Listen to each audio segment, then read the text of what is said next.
Hello બાળકો, આજે આપણે સિમ્પલ પાસ્ટ સેન્સ શીખવાના છે. શું સિમ્પલ પાસ્ટ એટલે કે સાદો ભૂતકાળ. સાદો ભૂતકાળ કોને કહેવાય બાળકો? નજીકના ભૂતકાળની ક્રિયા હોય એને એ દર્શાવવા માટે સાદો ભૂતકાળ વપરાય. એને આપણે વર્ડ્સ જોઈએ તો યસ્ટરડે છે, લાસ્ટ, બિફોર, આફ્ટર આ યુઝ થયા હોય તો એ સાદા ભૂતકાળ દર્શાવે. હવે પ્રશ્નાર્થ વાક્ય હોય, પ્રશ્નાર્થ વાક્યમાં કરતા આગળ ડીડ મુકાય અને કરતાં પછી ક્રિયાપદનું મૂળ રૂપ મુકાય. હવે ડીડ યુઝ થયું હોય ને ત્યારે ક્રિયાપદનું મૂળ રૂપ લખવાનું હોય બાળકો. આપણે કયું લખવાનું? ક્રિયાપદનું મૂળ રૂપ, જો ડીડ વપરાયું હોય ત્યારે. આ પછી કુડ છે, માઇટ છે, પણ આપણને શું સૂચવે છે? ભૂતકાળ સૂચવે છે. હું છે ને આઈએમપી પોઈન્ટ્સ તમને યાદ રાખવાના પોઈન્ટ્સ જ તમને સમજાવું છું કે તમને ખાલી આ પોઈન્ટ્સ રીડ કરો, માઇન્ડમાં બેસે તો તમને તરત યાદ રહી જાય એટલે. પછી વોઝ અને આપણા ભૂતકાળના વાક્ય ભૂતકાળના ટુ બી ફોર્મ કયા છે? વોઝ અને વર. તો વોઝ કોની સાથે યુઝ થાય? આઈ, હી અને હી, શી અને ઇટ સાથે. જ્યારે વર કોની સાથે યુઝ થાય? ધે, યુ અને વી સાથે. હેવ હેઝનું ભૂતકાળ શું થઈ જાય બાળકો? હેડ થાય. શું થાય? હેડ. હવે આપણે વાક્ય રચના જોઈએ તો કર્તા પ્લસ ક્રિયાપદનું ભૂતકાળનું રૂપ પ્લસ કર્મ. ક્રિયાપદનું ભૂતકાળનું રૂપ લખવાનું હોય અને કર્મ. ટુ બી ફોર્મમાં જોઈએ તો કર્તા પ્લસ ટુ બી રૂપ. એમાં ટુ બી ફોર્મ કયું છે? વોઝ અને વર પ્લસ ક્રિયાપૂરક. આપણે અમુક એક્ઝામ્પલ જોઈએ તો આઈ શો હિમ યસ્ટરડે. આપણને અહીંયા શો આપ્યું છે ભૂતકાળ. સીનું શું થઈ જાય? આ સો કોનું ભૂતકાળ છે? સીનું. સીનું ભૂતકાળ શું છે? સો. તો આઈ સો હિમ યસ્ટરડે. અહીંયા યસ્ટરડે આપ્યું છે એટલે કે સાદો ભૂતકાળ છે એટલે સીનું શું થઈ ગયું? સો થઈ ગયું. આઈ ડેશ ટુ બુક્સ યસ્ટરડે. હેડ. આઈ સાથે શું બાળકો આવે? I have.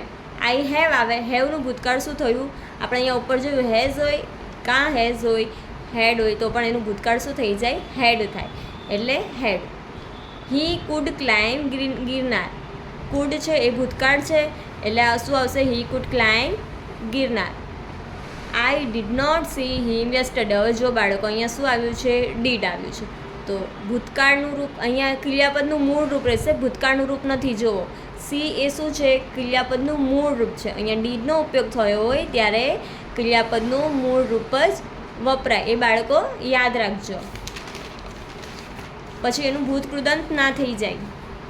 આપણે સેન્ટેન્સ જોઈએ, અમુક એક્ઝામ્પલ જોઈએ. આઈ ડેશ માય પેન યસ્ટરડે. આપણનું ક્રિયાપદ શું છે? Loss.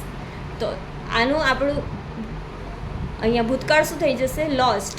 LOST lost. I lost my pen yesterday. અહીંયા યસ્ટરડે આપ્યું છે એટલે આપણને ખબર પડી જાય કે આ સાદો ભૂતકાળ છે એટલે અહીંયા શું થશે? I lost my pen yesterday. આપણે આગળ સેન્ટેન્સ જોઈએ.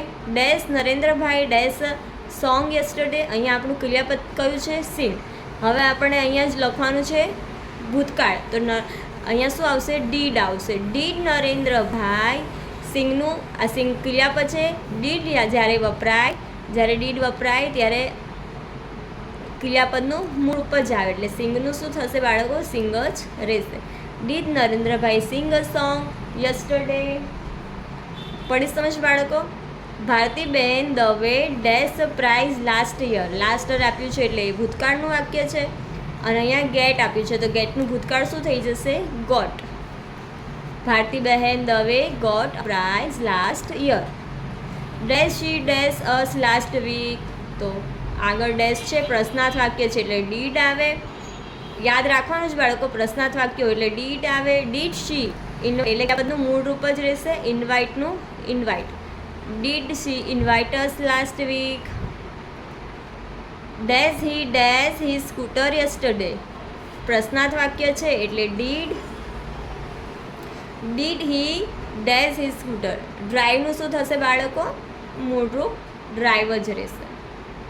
Did he drive he scooter yesterday. સમજ પડી બાળકો?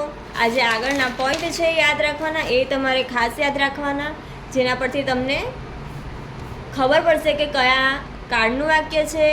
જે કાળનું વાક્ય હિસાબે આપણે એના ભૂતકાળના રૂપ યાદ રાખવાના, ક્યારેક ક્રિયાપદનું રૂપ મૂળ રૂપ એ યાદ રાખવાનું. અને મને આશા છે કે તમને ખબર પડી હશે.